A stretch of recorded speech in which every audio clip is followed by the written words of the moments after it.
ಸರಿ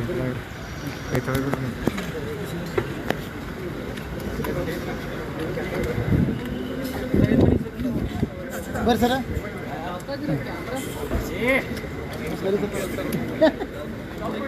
sir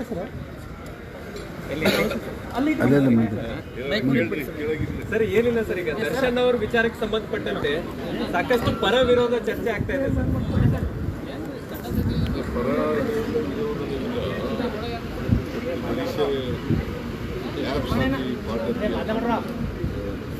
officers ನಾವು ಈಗಾಗಲೇ 7 ಜನರ ಸಸ್ಪೆಂಡ್ ಮಾಡಿದ್ದೀವಿ.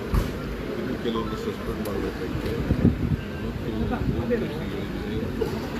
ವಿಸಿಟ್ ಮಾಡಿ ಯಾರು ಇದಕ್ಕೆಲ್ಲ ಅವಕಾಶ ಮಾಡಿಕೊಟ್ಟಿದ್ದಾರೆ ಕ್ರಮ ತೆಗೆದುಕೊಳ್ತೇವೆ. ಸರ್ ಅವ್ರನ್ನ ಬದಲಿ ಮಾಡ್ತಾರಾ ಸರ್? ಶಿಫ್ಟ್ ಮಾಡ್ತೀರಾ? ಬೇರೆ ಜೈಲಿಗೆ ಶಿಫ್ಟ್ ಮಾಡ್ತೀರಾ?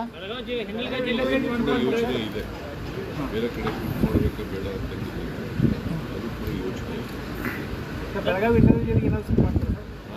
ಇದು ಅಧಿಕಾರಿಗಳ ಮಟ್ಟದಲ್ಲಿ ನಡೆದಿರ್ತಕ್ಕಂಥ ಸಂತೋಷ ಕಟ್ ಮಾಡಿದ್ದೇವೆ ಎಕ್ಸ್ಪ್ಲೇನ್ ಮಾಡಿಸ್ತೀವಿ. ಬಟ್ ಈಗಾಗಲೇ 7 ಜನರನ್ನು ಸಸ್ಪೆಂಡ್ ಮಾಡಿದ್ದೀವಿ. ಇನ್ನು ಯಾರಾದ್ರು ಸೀನಿಯರ್ ಆಫೀಸರ್ಸ್ ಹಿರಿಯ ಅಧಿಕಾರಿಗಳನ್ನು ಸಸ್ಪೆಂಡ್ ಮಾಡಿದರೆ ಪ್ರಮುಖವಾಗಿದ್ದಂಥ ಜೈಲರ್ನ ಸೂಪರಿಂಟೆಂಡೆಂಟ್ನ ಸಸ್ಪೆಂಡ್ ಮಾಡಿಲ್ಲ ಅನ್ನೋದು ಒಂದು ಆರೋಪ ಇದೆ ಸರ್. ಹಿರಿಯ ಅಧಿಕಾರಿಗಳಿಗೆ ಮಾತ್ರ ಈಗ ಅಗ್ನಿ ಹೇಳ್ತಾ ಇದ್ದೀನಿ. ಹಿರಿಯ ಅಧಿಕಾರಿಗಳನ್ನು ಸಸ್ಪೆಂಡ್ ಮಾಡಲಿಕ್ಕೆ ಇವತ್ತು ಹೋಮ್ ಮಿನಿಸ್ಟರ್ ಭೇಟಿ ಕೊಡ್ತಾ ಇದ್ದೀನಿ. ಜೈಲಿನಿಂದ ಅವ್ರು ಏನು ಸರ್, ಈ ಸರ್ಕಾರ ಜನರ ಪರವಾಗಿಲ್ಲ, ದುಡ್ಡಿದ್ದರ ಪರವಾಗಿದೆ ಅಂತ ಹೇಳಿ ಪ್ರಹ್ಲಾದ್ ಜೋಶಿ ಅವರು ಆರೋಪ ಮಾಡ್ತಾ ಇದ್ದಾರೆ ಸರ್. ದರ್ಶನ್ ವಿಚಾರಕ್ಕೆ ಸಂಬಂಧಪಟ್ಟ ಅವರು ಸರಿಯಾಗಿ ಕೆಲಸ ಮಾಡ್ತಾ ಇದ್ದಾರೆ. ಅವ್ರು ಯಾರ ಪರ ಇದ್ದಾರೆ? ನಾವು ಜನರ ಪರ ಇದ್ದಾರೆ. 5 ಗ್ಯಾರಂಟಿಗಳನ್ನು ಜಾರಿ ಕೊಟ್ಟರೆ ಯಾರ ಪರ?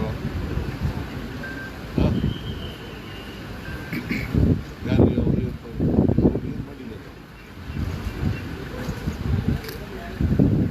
ಕೃಷಿಯವರು ಬಡವರಿಗೆ ಏನು ಮಾಡಿದ್ದಾರೆ? ಮಾತಾಡಿ ಟೀಕೆ ಮಾಡೋಕ್ಕೆ ಏನೋ ಟೀಕೆ ಮಾಡಬೇಕು, ಟೀಕೆ ಮಾಡೋದು. ಅವ್ರು what moral right he has? ಸರಿಗ ದರ್ಶನ್ ಅವರ ಮರ್ಡರ್ ಕೇಸ್ನಲ್ಲಿ ರೇಣುಕಾ ಸ್ವಾಮಿ ಅವರ ತಂದೆಯವರು ಕೂಡ ಜಡ್ಜ್ ಅವರ ನೇತೃತ್ವದಾಗ ಒಂದು ತನಿಖೆ ತಂಡ ರಚನೆ ಮಾಡಿ ತನಿಖೆ ಮಾಡಬೇಕು, ಅದರಿಂದ ನಮಗೆ ನ್ಯಾಯ ಸಿಗುತ್ತೆ. ಹೋಮ್ ಮಿನಿಸ್ಟರ್ ಹೋಗ್ತಾ ಇದ್ದಾರೆ, ಅವ್ರು ಹೋಗಿ ಪರಿಶೀಲನೆ ಮಾಡಿ ಏನು ರಿಪೋರ್ಟ್ ಸರಿಗ ಸರಿಗ ಸರಿಗ ರಾಜ್ಯ ಸರ್ಕಾರ OPS ಅನ್ನ 50% ಏನೋ ತಪ್ಪಿಗ ಅಂತೇಳಿ ಈಗ ನೌಕರರಿಗೆ ಅನೇಕ ದಿನದಿಂದ ಹೋರಾಟ ಮಾಡ್ತಾರೆ. ಮಾಡ್ತಾ ಇದ್ದೀವಿ. ಸರಿಗ ಬೆಳಗಾವಿ ಜಿಲ್ಲೆ ಭಾಳ ದೊಡ್ಡ ಜಿಲ್ಲೆ, ಅದನ್ನು ವಿಭಜನೆ ಮಾಡ್ಬೇಕನ್ನುವಂಥ ಬೇಡಿಕೆ ಭಾಳ ವರ್ಷದಿಂದ ಇದೆ ಸರ್. ಸರ್ ಎಮ್ಎಲ್ಎಗಳನ್ನ 100 ಕೋಟಿ ಖರೀದಿ ಮಾಡ್ತೀವಿ.